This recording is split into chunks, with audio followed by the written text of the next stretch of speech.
Bismillahirrahmanirrahim. Ladies and gentlemen, first of all, I really want to thank the Unity, the Global Peace and Unity organization to get me here. Give me about 15 minutes to talk to you.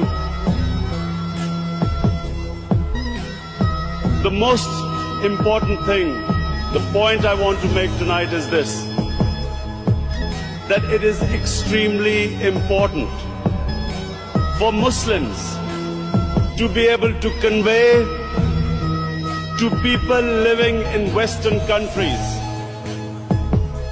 that there is no correlation between Islam and terrorism. Unfortunately, through a planned campaign, Islam and terrorism have been linked, and 1.3 billion Muslims are on the back foot, on the defensive, trying to justify that Islam has nothing to do with terrorism. And what the point you need to make is this, that according to the Holy Quran, 124,000 messengers of God were sent on earth, all of them with one message. And the message was that the Almighty wanted us to be human beings rather than intelligent animals. Animals believe in might is right,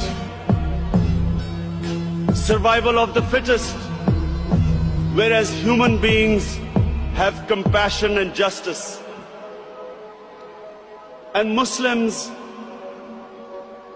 were supposed to be and should be the community that should be compassionate and that should believe in justice, just like every messenger of God to every human community brought the same message.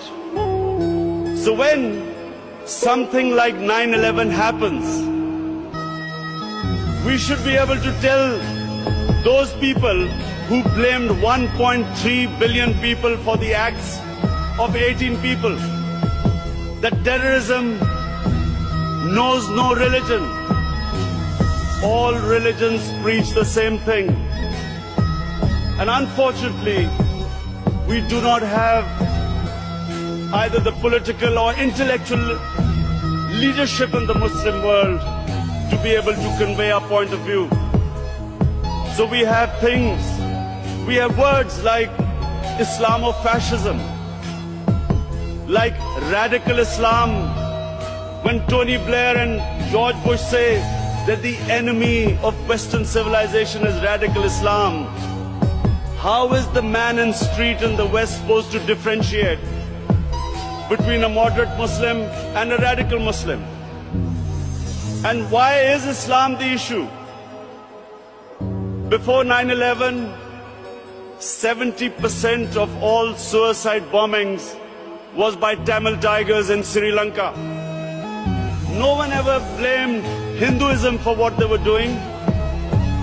No one ever said that tell the Hindu priests to tell them that suicide bombing is not part of Hinduism. So why were we on the defensive? How is suicide bombing anything to do with any religion? And unfortunately, because we did not have the leadership, and because sadly in the Muslim world, there were people who played along the game, called themselves moderate Muslims. We had military dictators, in order to get Western support, called themselves enlightened moderates, perpetuating this image that perhaps it's something to do with Islam or radical Islam. All human communities have moderates, have liberals, have conservatives, and have fanatics.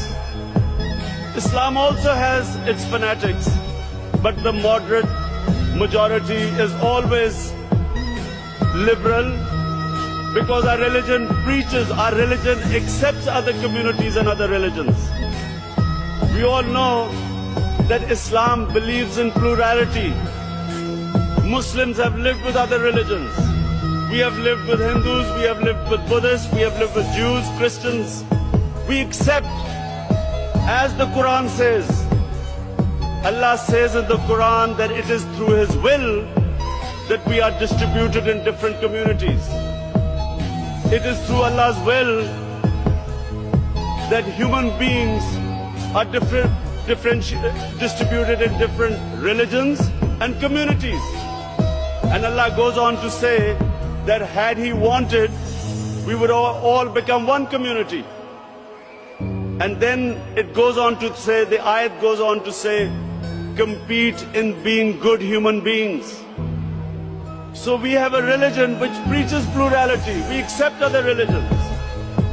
Nowhere does Allah tell us to convert everyone to one monoculture or mono-religion.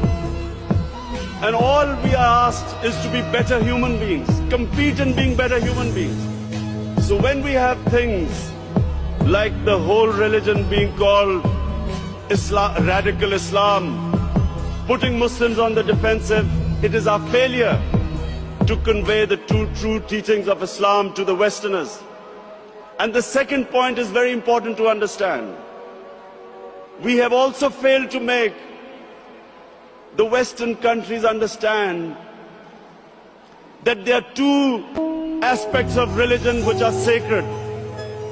One is the Holy Quran, and then the other is the personality of the Prophet, peace be upon him.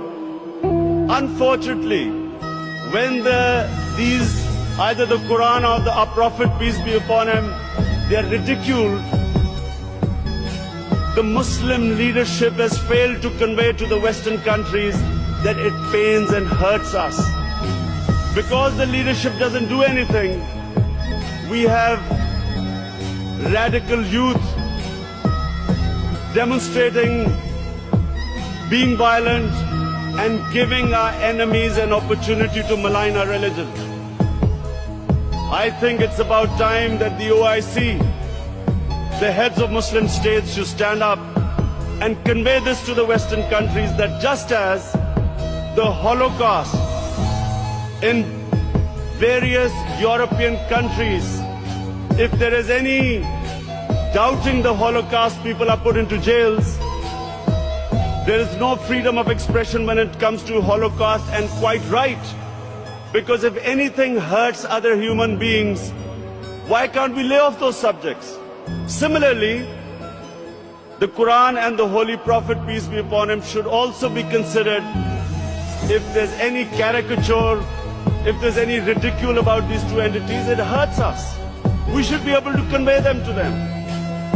Why should we leave it to radicalized youth to go in the streets and burn and kill and give the opportunities to the enemies of Islam to malign us?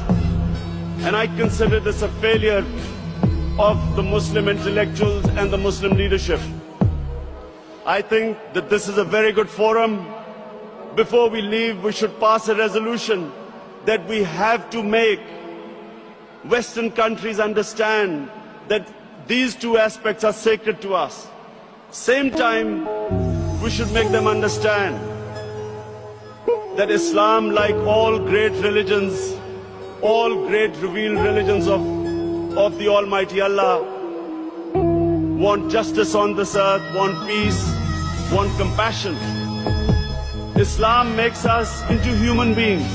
The best aspects of a human being, nobility, generosity, selflessness, is what our religion teaches us, as opposed to being simply intelligent human beings, where we only think of us, where nothing is ever enough, where we worship the material God, where we just seen this collapse of the banks, where you saw the ultimate greed, human greed, where poor people's savings were robbed by the few rich people. This is what Islam and all great religions preach against. They want us to be human, to think of the poor, to think of the underprivileged, to be just, to tell the truth. In other words, everything noble about a human being is